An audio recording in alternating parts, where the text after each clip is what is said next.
Chapitre 2. Quelques jours après, Jésus revint à Capernaüm.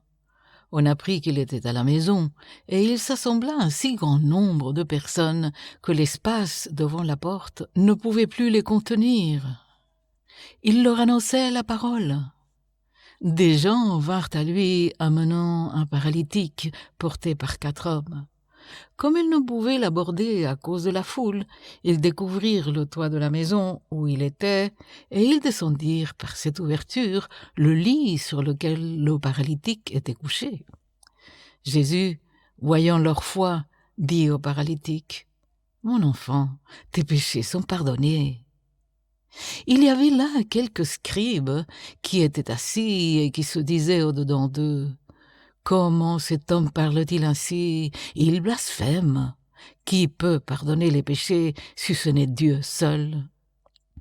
Jésus, ayant aussitôt connu par son esprit ce qu'ils pensaient au-dedans d'eux, leur dit, « Pourquoi avez-vous de telles pensées dans vos cœurs? Lequel est plus aisé de dire au paralytique, « Tes péchés sont pardonnés » ou de dire, « Lève-toi, prends ton lit et marche » ? Or, afin que vous sachiez que le Fils de l'homme a sur la terre le pouvoir de pardonner les péchés, je te l'ordonne, dit-il au paralytique, lève-toi, prends ton lit et va dans ta maison. Et à l'instant il se leva, prit son lit et sortit en présence de tout le monde, de sorte qu'ils étaient tous dans l'étonnement et glorifiaient Dieu, disant, nous n'avons jamais rien vu de pareil. Jésus sortit de nouveau du côté de la mer. Toute la foule venait à lui et il les enseignait. En passant, il vit Lévi, fils d'Alphée, assis au bureau des péages. Il lui dit « Suis-moi ». Lévi se leva et le suivit.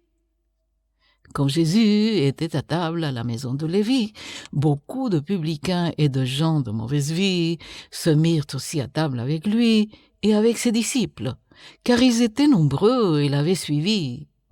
Les scribes et les pharisiens, le voyant manger avec les publicains et les gens de mauvaise vie, dirent à ses disciples, « Pourquoi mange-t-il et boit-il avec les publicains et les gens de mauvaise vie ?» Jésus, ayant entendu cela, leur dit, « Ce ne sont pas ceux qui se portent bien qui ont besoin de médecins, mais les malades. Je ne suis pas venu appeler des justes, mais des pécheurs. » Les disciples de Jean et les pharisiens jeûnaient. Ils vinrent dire à Jésus, « Pourquoi les disciples de Jean et ceux des pharisiens jeûnent-ils tandis que tes disciples ne jeûnent point ?» Jésus leur répondit, « Les amis de l'époux peuvent-ils jeûner pendant que l'époux est là avec eux? Aussi longtemps qu'ils ont avec eux l'époux, ils ne peuvent jeûner. Les jours viendront où l'époux leur sera enlevé, et alors ils jeûneront en ce jour-là. Personne ne coud une pièce de drap neuf à un vieil habit, autrement la pièce de drap neuf emporterait une partie du vieux, et la déchirure serait pire. Et personne ne met du vin nouveau dans de vieilles outres, autrement le vin fait rompre les outres, et le vin et les outres sont perdus. Mais il faut mettre le vin nouveau dans des outres neuves. » Il arriva un jour de Shabbat que Jésus traversa des champs de blé. Ses disciples, chemin faisant, se mirent à arracher des épis. Les pharisiens lui dirent, « Voici, pourquoi font-ils ce qui n'est pas permis pendant le Shabbat ?» Jésus leur répondit, « N'avez-vous jamais lu ce que fit David lorsqu'il fut dans la nécessité et qu'il eut faim, lui et ceux qui étaient avec lui?